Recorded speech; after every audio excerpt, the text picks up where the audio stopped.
friends. Today we are starting with first lecture of carbohydrate, that is its classification and structure. Carbohydrates, and carbohydrates are polyhydroxy, aldehydes and ketones. So they poly means a number of molecules, hydroxy means containing OH group, and aldehydes containing CHO group, and ketones are containing CO group. Now their classification. Best classification is they are divided into four groups. The first is called as monosaccharides. The second one is called as disaccharide. The third one is called as oligosaccharide, and the last one is called as polysaccharide. So why they are called as mono, di, oligo and poly? This is big question. Now this is depends on hydrolysis. Monosaccharides, they cannot be hydrolyzed, so they are called as monosaccharides. Disaccharides on hydrolysis provides two molecules of monosaccharides. Oligosaccharides on hydrolysis provides 3 to 10 number of monosaccharides, and polysaccharides they provide n number of monosaccharides. So this is regarding its classification. Now we are coming to monosaccharides. Monosaccharides, they cannot be hydrolyzed. Now if there are 3 carbon sugars, they are called as triose sugar. 4 carbon, they are called as dextrose sugar. 5 carbon, as they are present in DNA and RNA, they are pentose sugar. And 6 carbon are called as hexose sugar. So all these sugars, whether di, tri, mono, pento or hexo, they all are aldose and ketose sugar. Aldose sugar containing CHO group and ketose containing C double bond O group. Next point which I am going to cover is reducing and non-reducing sugars. All the carbohydrates, they are called as reducing and they are carb sugars. They may be the reducing and non-reducing. So the first reducing sugar are those which having free aldehyde and ketone group, and non-reducing, they do not contain any free aldehyde or ketone group. So they are reducing, non-reducing. The second point is regarding that they are reducing means they reduce something, they reduce Bandix reagent and Tollens reagent. And non-reducing, as the name indicates, they do not reduce Benedict test, they do not give Benedict test or Tollens test. Example of reducing sugar, all the monosaccharide, whether it is glucose, fructose or galactose, they are reducing. And non-reducing are all the polysaccharides. Apart from this one disaccharide, that is sucrose, it is also non-reducing. In case of reducing disaccharides, they are lactose and maltose. So the simple one. Now moving to hexose sugar.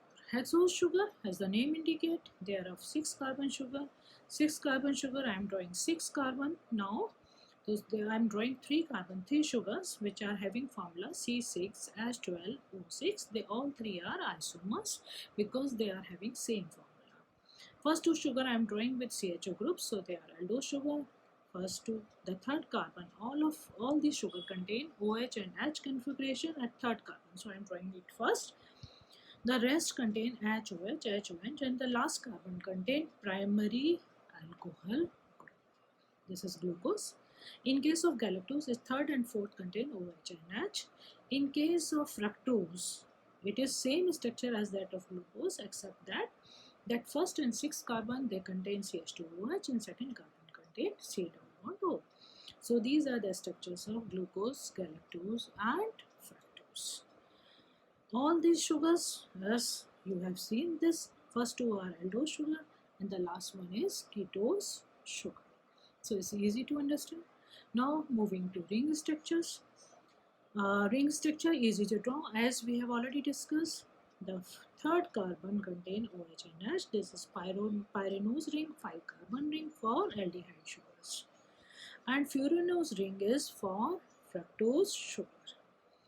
So first carbon HOH, second carbon HOH, third I am drawing OHH. This is for glucose. In case of galactose, third is OHH, be focus, third and fourth are OHH, rest are same.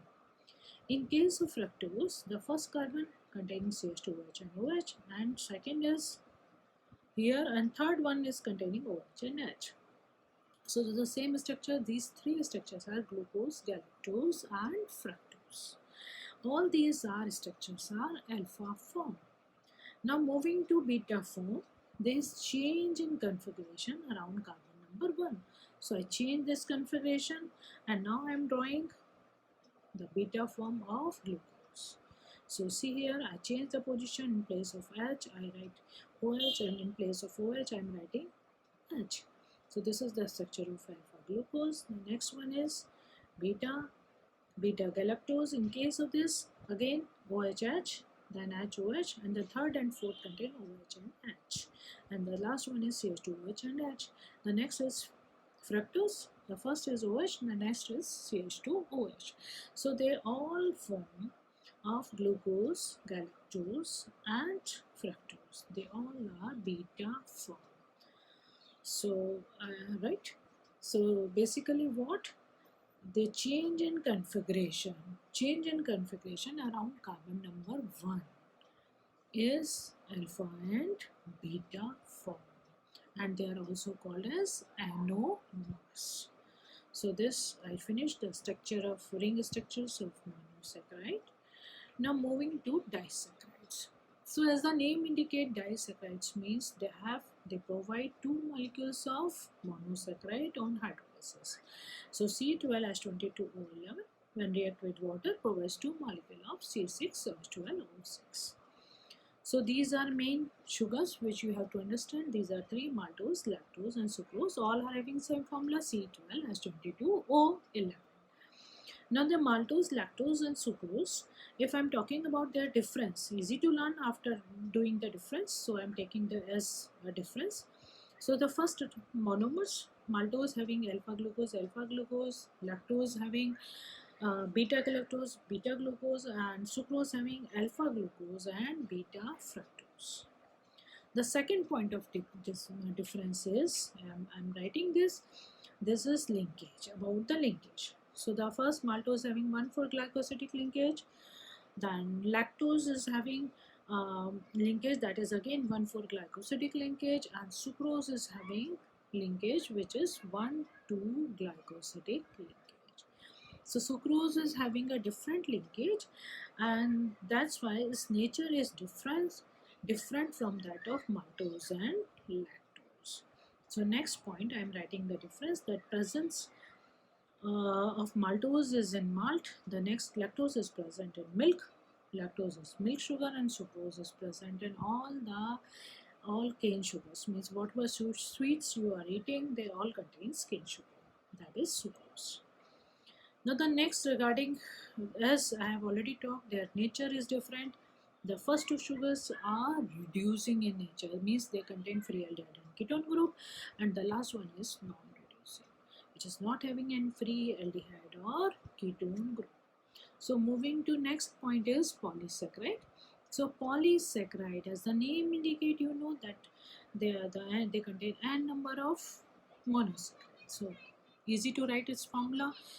Remove water from C6H12O6, make it whole, and this is the formula of starch. The formula of starch is C6H10O5. Now there are two types, homopolysaccharides and heteropolysaccharides. So homopolysaccharides, as the name indicate, they contain the same unit or same functional group, that is same monomer. And hetero, they are made up of different, they contain different monomers. So they are called as heteropolysaccharide. Example, starch, glycogen, they are homopolysaccharides and heteropolysaccharides. Example as blood group, and one more, that is mucopolysaccharide. If this video helped you to understand biochemistry in a easier way, kindly like, share and subscribe to my channel. Thank you.